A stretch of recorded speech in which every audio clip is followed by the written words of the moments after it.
मैं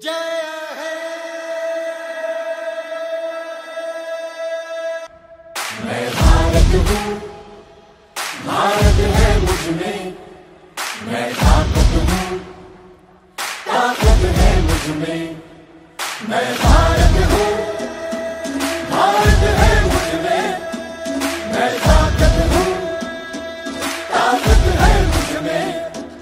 हम भारत को नतमस्तक है, हम योद्धा के दो हस्तक है, हम भारत भाग्य विधाता है, हम भारत के मतदाता है।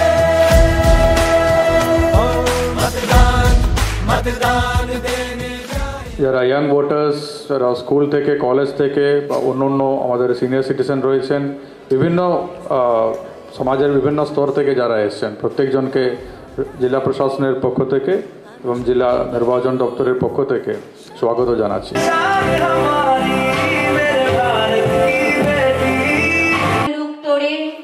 সকল তর্ক হেলায় তুচ্ছ করে বিরুদ্ধে লড়াই সংগ্রাম भारत है मुझ में, मैं ताकत हूँ।